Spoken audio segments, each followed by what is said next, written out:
바라보시기 바랍니다. 옆에 분 얼굴 사랑의 눈빛으로 한번 쳐다보시고요. 바라보시고 인사하겠습니다. 반갑게 인사합니다.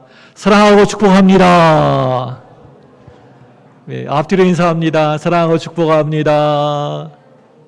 네, 인상 쓰고 이렇게 인사하는 분 몇 분 계셔요? 네, 이번에 웃으면서 인사하겠습니다. 앞뒤로 인사합니다. 옆으로. 네, 오늘 은혜 많이 받으세요.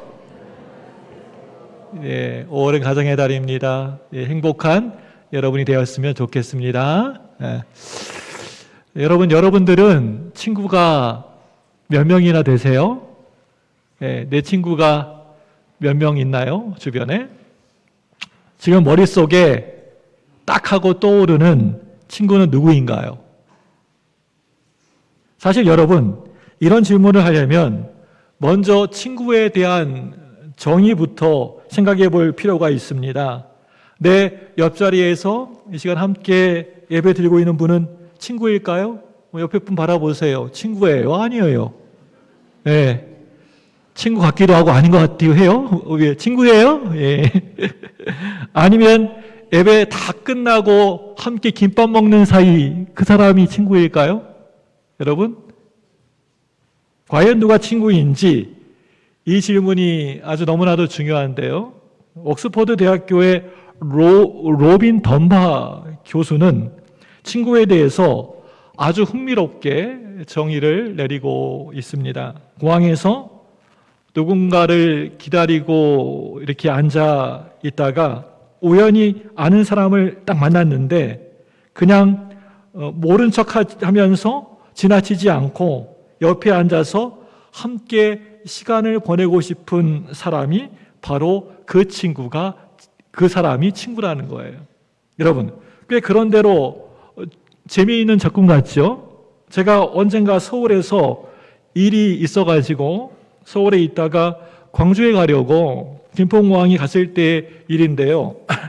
비행기를 기다리고 있는데 아는 목사님 만난 거예요.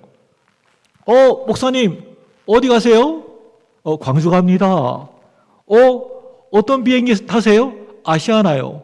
예, 알고 보니까 같은 비행기, 같은 목적지였던 거예요.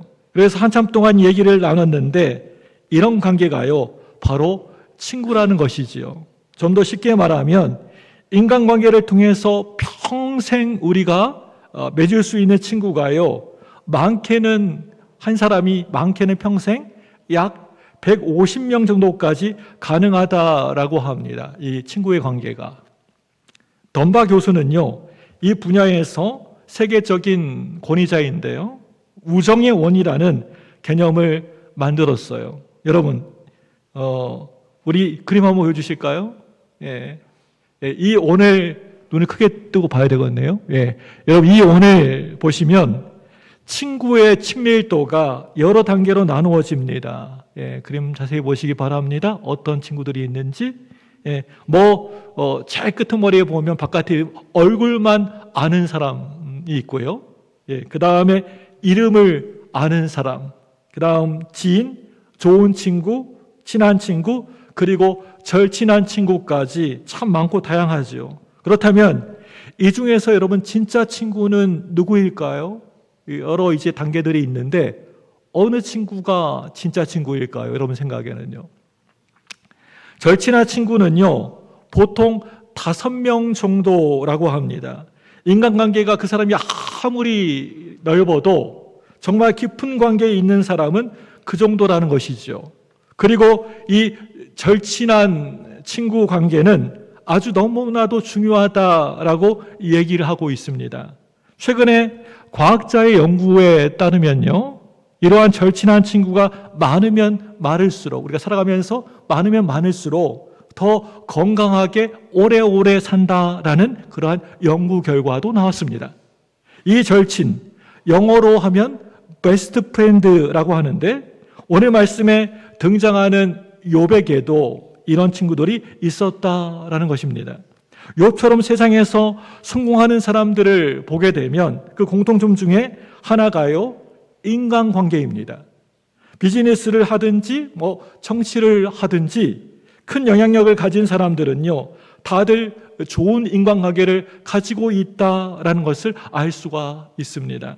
오늘 말씀에 등장하는 이 욥 역시도요, 동방에서 가장 부유한 사람이었고, 또 그리고 또한 그의 절친 3명이 등장하고 있는 것을 보게 됩니다.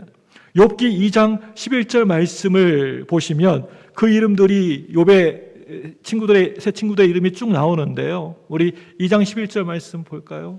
시작. 그때 욥의 친구 세 사람이 이 모든 재앙이 그에게 함을 듣고 각각 자기의 지역에서부터 이르렀으니 곧 대만 사람 엘리바스와 수아 사람 빌닷과 나아마 사람 소발이라 그들이 몸을 위문하고 위로하여 서로 약속하고 오더니 세 친구가 나오죠. 엘리바스, 빌닷, 소발. 우리 한국말로 하니까 되게 웃기죠. 뭐 소발? 그럼 말발도 있나? 그렇다면 여러분, 어떤 기준으로 이들을 절친이라고 할 수가 있을까요? 세상에서는 돈을 빌려달라고 했을 때 바로 그냥 왜 그 돈 필요해? 라고 이렇게 묻지 않고 아무 묻지도 않고 그냥 물어보지도 않고 아무 소리 하지 않고 돈을 빌려주면 그런 친구를 절친이라고 하더라고요. 돈 500만 원을 빌려달라고 했는데 바로 아무 소리 안 하고 빌려줄 수 있다면 그런 친구를 절친이라고 하는 기준도 있고요. 반대로 친구 사이에 이런 돈 관계를 하면 친구 관계가 깨진다라는 말도 있습니다. 그렇다면 오늘 말씀에서 욥의 친구들은 어떤 점에서 절친일까요? 첫째로요, 이들은요, 상당히 오늘 말씀 보니까 상당히 멀리서 욥을 보기 위해서 만나기 위해서 왔다라는 점입니다. 친구 욥을 만나기 위해서 멀리서 찾아온 거죠. 그 친구 중에 엘리바스는요, 대만 사람인데 대만은 그 당시에 그 에돔 지역을 말합니다. 에돔에서 욥을 보기 위해서 아주 먼 길을 찾아온 거예요. 그리고 빌닷은요, 수아 사람이었고요, 소발은 나아마 사람이었습니다. 이 수아, 나아마 이 두 지역은요, 정확한 위치가 알려져 있지가 않습니다. 아무튼 중요한 것은요, 욥 바로 옆에 있는 집 근처가 아니라는 점입니다. 바로 옆에 있는 그런 동네가 아니었고 정말 아주 멀리서 찾아온 거예요. 정말 진짜 친구가 있다면 그곳이 멀더라도 찾아가게 됩니다. 제가 얼마 전에 읽은 책에서도요, 그 책의 저자가 어릴 적에 친구가 문득 떠올라서 중고등학교 이후에 단 한 번도 만난 적이 없었던 그 친구를 보기 위해서, 만나기 위해서 미국까지 무작정 찾아갔다라고 하더라고요. 이런 관계가 진짜 찐 친구이죠. 절친은요, 그 친구가 사는 곳이 멀고 가깝고에 전혀 상관이 없이 찾아갈 수 있는 사람이 절친입니다. 그런 의미에서 욥의 친구들은요, 진짜 친구라고 할 수가 있겠죠. 이제 둘째로요, 여러분 오늘 말씀을 보시면 이 세 친구들은요, 욥을 만나러 와서 무려 하루 이틀이 아니고요, 며칠 동안이나 함께 있었다고 하고 있어요. 일주일 동안이나 함께 시간을 보내고 있는 것을 보게 됩니다. 이렇게 많은 시간을 투자해서 그 시간을 묵묵히 함께 같이 한 것입니다. 일주일 함께 할 수 있는 친구는요, 정말 드뭅니다. 장례식에서도요, 아무리 친한 친구라고 해도 3일을 함께 하는 것이 그게 쉽지가 않지요. 그런데 이 세 친구들은요, 욥이 당장에 죽은 것도 아닌데 고통 가운데 슬픔 가운데 있는 그 친구를 위로해 주기 위해서 일주일을 함께 같이 했다라는 것입니다. 이것이 절친의 모습입니다. 드디어 4명이 이제 함께 같이 모였습니다. 여러분, 친한 친구들끼리 모이면 얼마나 즐겁습니까? 물론 오늘 말씀에는 이 남자들 4명이라서 좀 조용했을지도 모르겠습니다. 그냥 밥 먹자, 자자 하고 더 이상 할 게 없어요. 여기가 친구들 만나도요. 여러분, 그런데 여자분들 4명이 함께 같이 모이면요, 분위기가 엄청 활기찹니다. 남자 4명 모인 거랑 완전 차원이 다르더라고요. 작년인가요? 서울에 있는 제 친구들하고 담양에서 펜션을 하나, 프로방스에서 펜션을 하나 잡아가지고요, 함께 자려고 하는데요. 그런데요, 옆방에 여성분들이 있었던 것 같아요. 여자분들이 그냥 있었는데 밤새 시끌벅적 해가지고 잠을 한숨도 못 잤던 기억이 있습니다. 사실은요, 제가 학교 다닐 때 논문 주제가 이런 관계에 대한 것이었어요. 누가 더 친밀도가 높은지 아십니까? 여러분, 남자일까요? 여자일까요? 누가 더 친밀도가 높을까요? 땡! 예. 연구 결과는요, 모든 세대에서 그 여성들의 친밀도가 훨씬 더 높습니다. 그렇기 때문에 이 여성분들이 이렇게 함께 모이게 되면요, 자연스럽게 서로 대화가 활발해지는 것이죠. 오늘 말씀의 새 친구들은요, 욥을 보자마자 아주 너무나도 큰 충격을 받게 됩니다. 이게 정말 욥의 모습이 맞나? 우리가 알고 있는 욥의 모습 맞나? 싶을 정도로 몰골이 이상하게 변해 있었기 때문이었습니다. 사람이라고 보기 어려울 정도로 아주 처참한 모습이었고요. 친구들은 욥을 보자마자 큰 소리로 울면서 통곡을 했습니다. 너무너무 충격적이라서 아무 말도 할 수가 없었습니다. 그냥 아무런 말도 없이 함께 가만히 앉아있는 그 친구들을 보면서 욥은 자기 신세를 막 한탄하기 시작합니다. 차라리 내가 태어나지 말았어야 했다고, 괜히 태어나가지고 이런 고통을 겪으면서 주변 사람들에게 마음의 짐을 지우고 있는 자기 자신이 너무너무 힘들고 괴롭다고 말하고 있습니다. 그러니까 친구들 중에 가장 나이가 많은 연장자 엘리바스가 입을 엽니다. 이 엘리바스의 말은 욥기 4장과 5장 말씀에 걸쳐서 아주 길게 이어지는 것을 보게 됩니다. 여러분, 성경을 쭉 읽어보시면 엘리바스가 어떤 마음으로 말을 했는지 알 수가 있습니다. 저는 그 긴 내용 중에서 딱 한 부분만 골라서 여러분들과 함께 읽어보려고 합니다. 욥기 플러스 성경이라는 책이 있습니다. 그 책이 있는데요, 제가 욥기를 묵상하고 연구할 때마다 자주 참고하는 아주 너무나도 좋은 책입니다. 여러분, 기독교 서점에 가시면 욥기 플러스 성경 꼭 사서 보시기 바랍니다. 이 책의 저자인 강산 목사님은 욥기를 히브리어로 직접 번역하고 설교한 이 분야의 대가라고 할 수가 있습니다. 이 책을 여러분 읽어보시면 잘 아시겠지만 번역이 정말 탁월합니다. 그래서 그 중에서 3절에서 8절 말씀을 함께 같이 우리가 화면을 통해서 함께 같이 읽어보도록 하겠습니다. 네, 시작. 과거에 많은 사람에게 옳은 말로 훈계해 주었고 손에 힘이 풀린 사람에게도 위로와 격려의 힘을 주었지. 특히 갑자기 어려운 일을 당해 비틀거리는 사람들에게 자네는 바른 말로 그들의 마음을 강하게 해 주었어.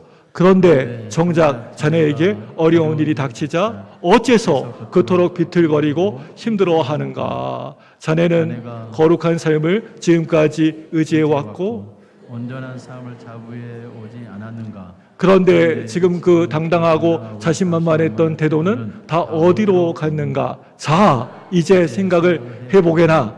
죄 없는 사람이 멸망할 일이 있었던가? 내가 조사해 본 바로는 그 사람이 반드시 악한 짓을 했기 때문이더군. 네, 이렇게 해석을 해놓고 있습니다. 여러분, 이 엘리바스의 말을 한번 들어보세요. 얼마나 말을 잘잘잘잘 아주 잘합니까? 우리가 들을 때 틀린 것이 하나도 없는 것처럼 그렇게 들리지 않습니까? 그래서 먼저 우리는 이 엘리바스가 어떤 인물인지를 살펴볼 필요가 있어요. 첫째로요, 엘리바스는요, 이 세 친구들 가운데 가장 나이가 많은 연장자였습니다. 지혜가 많았고 전형적인 학자형 인물이었습니다. 마치 교수님 같은 스타일이었죠. 그리고 둘째로요, 엘리바스는요, 하나님에 대해서 그 누구보다도 많이 알고 깊이 이해하고 있던 믿음의 사람이었다라는 겁니다. 엘리바스의 이름의 뜻은요, 내 하나님은 금입니다, 황금입니다 라는 뜻을 가지고 있습니다. 그만큼 하나님을 극도로 존중하고 경외하는 사람이었다라는 겁니다. 하나님에 대한 지식도 아주 풍부했고 인간에 대한 통찰도 상당히 깊었던 전문가였습니다. 셋째로 엘리바스는요, 영적인 경험도 있었던 사람이었다라는 겁니다. 12절부터 16절 말씀을 보시면 잠들 때 환상을 본 적이 있다고 기록되어 있습니다. 한마디로 영적인 체험이 있었던 사람이었습니다. 그래서 어떤 성경학자들은요, 이 엘리바스를 선지자로 보기도 합니다. 이 세 가지를 다 종합해 보면 엘리바스는 정말 뛰어난 인물이라고 할 수가 있습니다.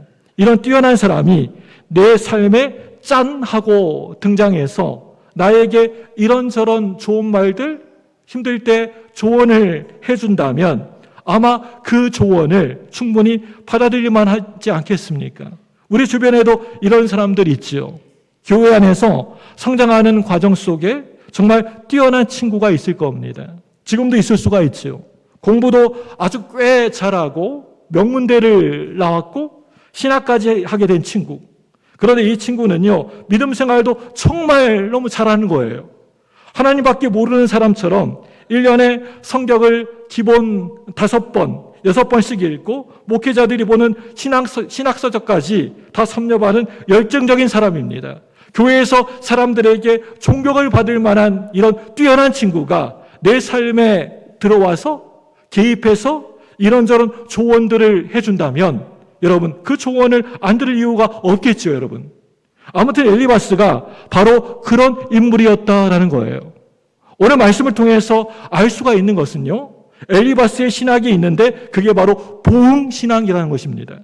우리 7절 말씀을 함께 읽어보겠습니다. 우리 4장 7절입니다. 시작. 생각하여 보라. 죄 없이 누구인가? 정직한 자의 끊어짐이 어디 있는가? 예, 여러분, 이게 여러분 무슨 말입니까? 이 말은요, 하나님은 죄 지은 사람, 잘못한 사람을 반드시 하나님은 심판하신다라는 말이에요. 죄가 있으면 당연히 멸망당해야 한다라는 뜻입니다. 여러분, 어떻게 생각하십니까? 이 말은 한편으로 지극히 맞는 말이기도 합니다.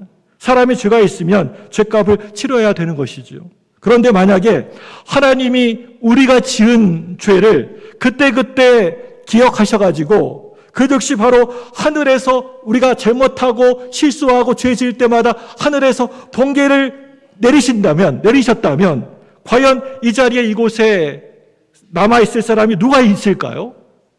아마 단 한 사람도 없을 겁니다.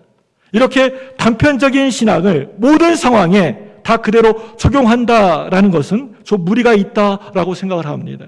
무엇보다도 지금 욥의 상태를 보시기 바랍니다. 욥은 지금 자신이 저지른 그 잘못 때문에 고통받고 있는 것이 아닙니다. 하나님의 믿음에 대한 일종의 테스트 시험이었습니다. 그런데 엘리바스는요, 그런 관점을 전혀 보질 못하고 있습니다. 자신이 가진 그 알량한 그러한 신앙, 경험, 신학적 식견으로만 욥을 판단하면서 그건 네가 잘못해서 네가 뭔가 죄를 지어서 그렇다라고 그렇게 말하고 있는 거예요. 이런 점에서 엘리바스는요, 분명 문제가 있다라고 저는 생각합니다. 오늘 이 말씀을 통해서 우리는 엘리바스의 문제점을 이미 무엇인지를 이 시간 더 깊이 살펴볼 필요가 있는데요. 첫 번째 문제는요, 엘리바스는 너무나도 쉽게 상대방에게 조언을 한다라는 것입니다. 그의 말을 가만히 보면은 나는 맞고 너는 무조건 틀리다라는 태도가 분명히 드러나는데요. 욥 자네도 잘 알다시피 내가 얼마나 성경을 많이 알고 있는가, 내가 얼마나 믿음 생활을 잘 해왔는가, 내가 이런 경험이 있는데 자네 지금 잘못된 것 같네, 빨리 회개하게나, 그렇지 않으면 더 큰 벌을 받게 될 것세.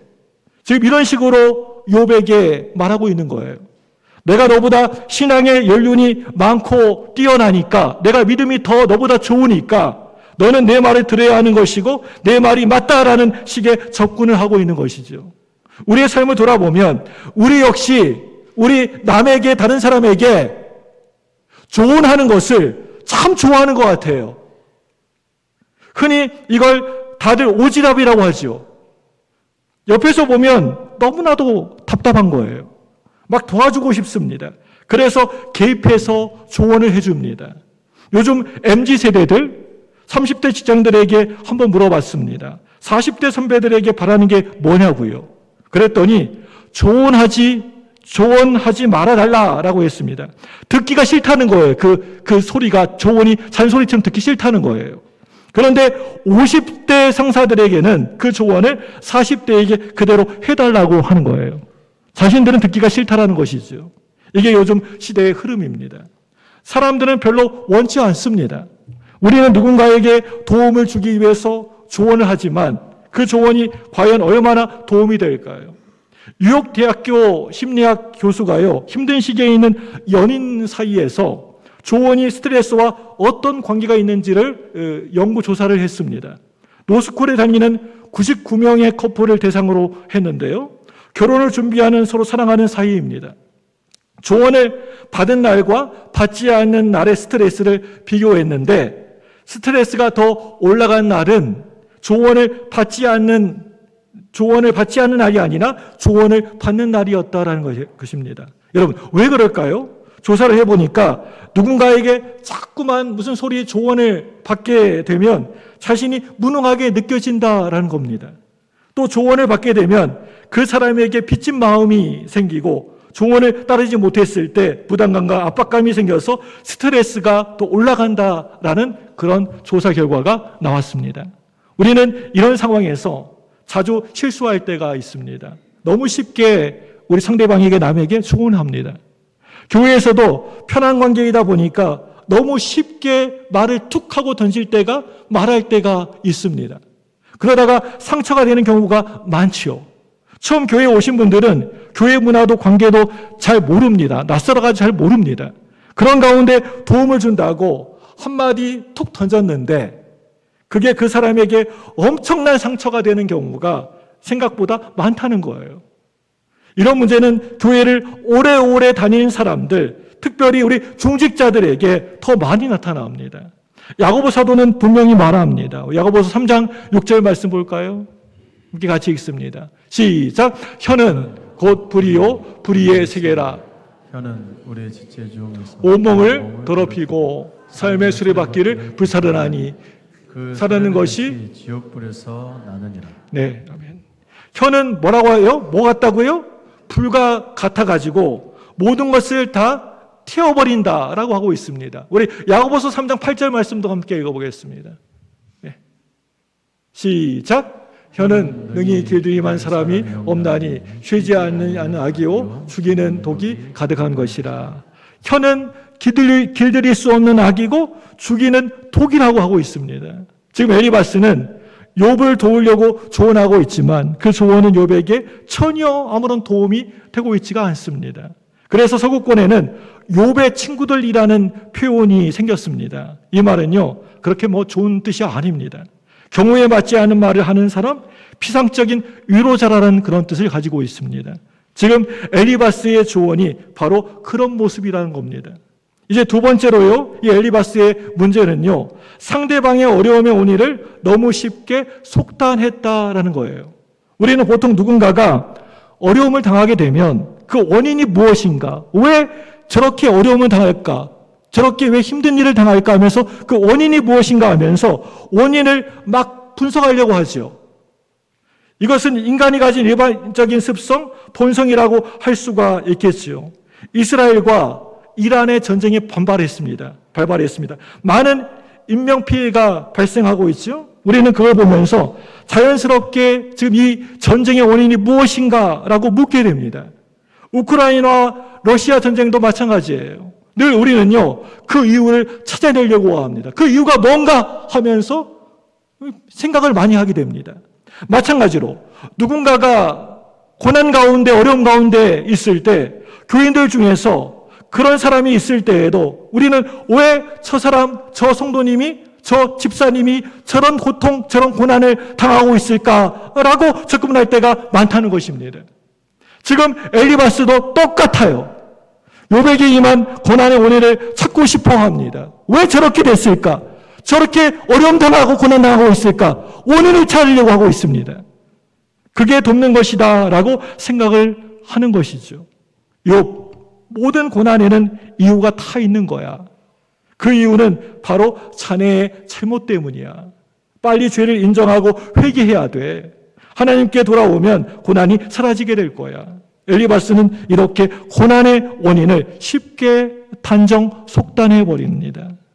이것이 그의 가장 큰 문제였습니다. 이런 태도는요, 우리의 삶 모습 가운데도 자주 나타나는데요. 특히 가정에서 우리 자녀가 많이 아프거나 어떤 중병에 걸리게 되면 부모는요, 그게 다 내 탓이라고, 자기 잘못이라고 생각을 합니다. 제가 예전에 읽은 책 중에 자빠져도 사랑해, 자빠져 있어도 사랑해라는 책이 있는데요. 책 제목이 참 재미있죠. 그런데 책 내용도 정말 재미가 있습니다. 책 저자가 첫째 아이를 낳고 집에 돌아왔는데 아이의 숨소리가 갑자기 이상한 거예요. 막 이렇게 들리는데 너무 이상하게 들리는 거예요, 숨소리가. 그래서 병원에 얼른 가봤더니 큰 병원으로 가보라고 하는 겁니다. 그 병원에서. 정밀검사를 해보니까 의사가 심장에 구멍이 3개가 있습니다 라고 이렇게 의사가 말하는 거예요. 청청병약 같은 소리였지요. 얼마나 그 부모의 마음이 무너졌겠습니까? 그런데 의사가 이렇게 말하는 거예요. 이건 엄마의 잘못도 아빠의 잘못도 아닙니다. 나중에 자연스럽게 메꿔질 수도 있고 그렇지 않으면 수술하면 됩니다. 그 한마디가 엄청난 위로가 되었다라는 것입니다. 우리 흔히 내 잘못 때문에 아이가 아픈가 보다, 이런 일을 당했나 보다 라고 생각을 합니다. 그런데 실제로 이 아이는 시간이 지나면서 구멍이 자연스럽게 메꿔져 가지고 지금은 건강하게 너무나 잘 지내고 있다고 합니다. 가족 중에 누가 사고를 당하기라도 하면 그때 내가 하나님께 불순종해가지고 이런 사고가 난 것 같아 라고 생각하기도 합니다. 그리고 또 금전적인 손실을 경험하게 되면 내가 교회에서 이렇게 11조를 떼어 먹어가지고 하나님이 가져가셨나 보다 라고 그렇게 말하는 분도 계시기도 합니다. 물론 그럴 수도 있습니다. 그런데 모든 것을 다 그런 식으로 일률적으로 해석할 수는 없습니다. 나에게 어느 날 갑자기 욕과 같이 고난이 찾아오게 되면 우리는 늘 그 원인을 분석하려고 하고 그 이유를 찾으려고 합니다. 그래야지 속이 시원해집니다. 근데 사실 그게 문제예요. 많은 목사님도 사회적으로 큰 어려움이 찾아오게 되면 갑자기 다들 위대한 선지자가 되려고 합니다. 설교 시간에 그 고난을, 그 어려움을 해석하려고 합니다. 예전에 세월호 사건이 터졌을 때 서울에 있는 아주 큰 교회, 대형 교회 어떤 목사님은 설교 시간에 하나님이 세월호를 침몰시킨 이유가 있습니다 라고 그렇게 설교하셨습니다. 그렇게 말했습니다. 그리고 또 어떤 목사님도 국가가 어려운데 어린아이들을 희생시키면서 하나님이 국가에 기회를 주신 것입니다 라고 그렇게 설교하신 목사님도 계십니다. 이분들의 말이 틀렸다, 잘못됐다 라고 단정 짓고 싶지는 않습니다. 그런데 중요한 질문이 있습니다. 만약에 그 배에 자기 자녀가, 자기 손주가 타고 있었다면 과연 그런 말을 할 수가 있을까요? 저는 솔직히 그런 설교를 들으면서 너무 화가 났어요. 코로나 때도 마찬가지였습니다.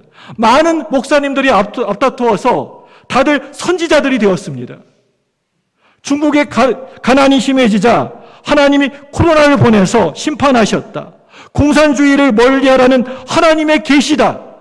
이런 말들이 그때 막 쏟아졌습니다. 인천의 어떤 한 목사님은요, 코로나는 하나님의 심판입니다. 걸린 사람은 다 심판의 대상입니다 라고 그렇게 말하고 설교했습니다. 그리고 본인이 바로 걸렸습니다. 코로나 때 얼마나 많은 사람들이 고난의 이유를 찾으려고 해석하려고 했습니까? 이게 일반적인 모습이라는 거예요. 미국에서 9.11 테러 아시지요? 9.11 테러 사건. 9.11 테러가 일어났을 때도 마찬가지였습니다. 이건 다 하나님의 심판이다. 뉴욕이 타락했기 때문에 하나님이 멸망시키려고 하시는 거다. 물론 이 말이 진짜 사실일 수도 있습니다. 그런데 여러분, 문제가 무엇입니까? 그 주변에서 고통당하는 사람이 너무 많다라는 거예요. 이것 때문에, 이 사건 때문에.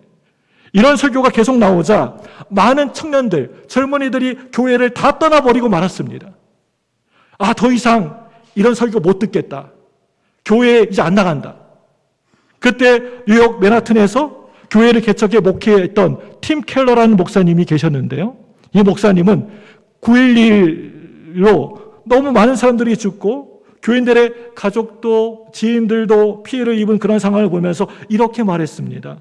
우리 같이 울면서 기도합시다. 그리고는 기도 모임을 만들었어요. 또 이야기를 들어보니까 뉴욕 경제가 완전히 이 9.11 테러 때문에 완전히 무너져서 교인들 중에 밥을 굶는 사람들이 있다라는 소식을 듣게 되었습니다. 그래서 교인들에게 밥값을 대줬습니다. 맥도날드 가서 사 드세요. 굶지 마세요.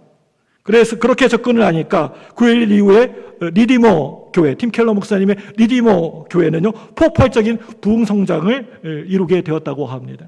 누군가가 고난 가운데 있을 때 그 고난에 대해서, 그 힘들고 어려움 가운데 대해서 뭐 이렇다 저렇다 하면서 해석하려고 여러분 그렇게 하지 마십시오. 내가 뭐 거기에 대해서 이렇게 조언하려고 하지 마십시오. 예수님도 사랑하는 친구가 죽었을 때 절대 결코 신학적으로 접근하지 않으셨습니다. 뭐 죽음은 신학적으로 이렇고 뭐 이렇게 절대 그렇게 말씀하지 않으셨습니다. 어떻게 하셨습니까? 아무 말씀하지 않고 우리 예수님 어떻게 하셨어요? 그 나사로 죽었을 때 그냥 우셨어요. 아무 말씀 안 하고 우셨습니다. 힘들어하는 사람이 있으면 그 이유를 원인을 찾으려고 하는 것이 아니라 함께 같이 하는 것이 그게 필요합니다. 그게 진정한 위로예요. 함께 있어주고 함께 같이 밥 먹어주고 함께 커피 마시고 그게 전부입니다. 로마서 12장 15절 말씀 볼까요? 시작. 즐거워하는 자들과 함께 즐거워하고 우는 자들과 함께 울라. 예, 우는 자들과 함께 뭐 하라고요? 함께 울어줘라. 이게 하나님의 말씀입니다. 우는 자들과 함께 울라. 그냥 함께 울어주면 되는 거예요. 제발 그 고난의 이유를 원인을 캐내려고 하지 마십시오. 분석할 필요가 없습니다. 그냥 함께 그 사람과 함께 해주면 되는 것입니다. 우리 성도님들 어려움 나갈 때 고난 나갈 때 조언하고 뭐 말하려고 하지 마십시오. 함께 같이 울어주십시오. 함께 같이 있어 주십시오. 아무 소리도 하지 말고. 예전에 제가 한창 청소년 사역을 할 때예요. 함께 했던 부장 권사님이 계셨는데요. 어느 날 11월 말쯤에 저를 찾아오신 거예요. 목사님, 드릴 말씀이 있습니다. 네, 권사님, 무슨 일이세요? 목사님, 지난 7월 말에 우리 부서 교사들 사이에 아주 심각한 갈등이 있었습니다. 아, 권사님, 왜 이제 와서 그런 말씀 하시는 거예요? 지금 말씀하시는 거예요? 그랬더니 권사님이 이렇게 말씀하시는 거예요. 목사님, 그때 너무 시끄러웠는데 목사님이 수련회 준비하시고 영적으로 든든히 서야 하는데 방해될까 봐서 말씀드리지 않았습니다. 그리고 본인도 여기저기 다니면서 해결하려고 하지 않고 그냥 조용히 기도만 했다고 했습니다. 더 많이 기도하고 금식했더니 한 달이 이제 지나서 보니까 모든 문제가 다 사라졌다라는 것입니다. 그리고 저에게 와서 목사님 이제 다 끝나고 해결되었습니다 라고 말했을 때 제가 그때 얼마나 감사했는지 모릅니다. 누군가가 어려움을 겪고 있을 때 우리는 자꾸만 그 안에 들어가서 개입하려고 합니다. 참견하려고 합니다. 내가 가서 해결하려고 합니다. 그런데 그럴 필요가 없습니다. 그냥 조용히 잠잠히 있으면서 그 사람을 위해서 기도해 주는 것이 그게 더 큰 힘이 될 때가 많습니다. 고난이 닥치게 되면 또 어려움이 닥치게 되면 누가 가장 많이 힘들까요? 옆에서 보는 사람이 힘들까요? 누가 제일 힘들까요? 당사자가 본인이 가장 힘들죠. 12월이 되면 우리 자녀들 이제 수능 보지 않습니까? 혹시 시험을 잘 못 본 아이도 있을 수가 있겠죠. 시험을 못 보면 부모가 가장 힘들어합니다. 그런데요, 진짜 힘든 사람은요, 그 아이 당사자 자신입니다. 어떤 아이가 시험을 못 봤다고 가정해 봅시다. 그런데 엄마가 이제 아이를 불러가지고 이렇게 말하는 거예요. 아, 야, 너 문제집 가져와봐. 문제집. 그동안 풀었던 문제집 가져와봐. 시험지 가져와봐. 왜 수학이 2등급이야? 중학교 때 좋은 학원 보내줬는데 그 학원 선생님이 문제네? 아니야. 과외 선생님 때문 아닌가? 아니면 고1 때 만난 친구들 때문인가? 걔네들 당장 집에 오라고 해. 내가 혼내줄게. 아니, 너 고3인데 정신도 못 차리고 교회 수련회 갔잖아, 너. 그 목사님 뭐라고 해? 그 목사님 누구야? 이런 식으로 원인을 찾는다고 해서 해결이 될까요? 절대 그렇지가 않아요. 고난의 순간에 가장 힘든 사람은요, 본인 당사자예요. 친한 사람, 지인, 우리 교회 식구들이 고난을 당할 때 우리가 해서는 안 되는 일은 이 고난에 대해서 이렇다 저렇다 뭐라고 말하는 것입니다. 훈수 두는 것도 조언하는 것도 전혀 도움되지 않습니다. 이 얘기는요, 우리나라 어떤 신학대학교 교수님의 실제 그런 경험인데요. 이 교수님이 미국에서 사역할 때 고2 딸이 있었답니다. 미국 입시에서 가장 중요한 학년이요, 바로 고2 때인데요. 딸이 마지막 시험에서 한 과목이 F 학점이 F가 나온 거예요. 그래서 집안이 완전 초상집이 되었죠. 이 교수님은 딸을 위로하려고 우리 맛있는 거 먹으러 가자라고 했습니다. 딸은 갈 마음이 별로 없었지만 계속 설득해서 고급 레스토랑에 데리고 갔습니다. 딸이 묻습니다.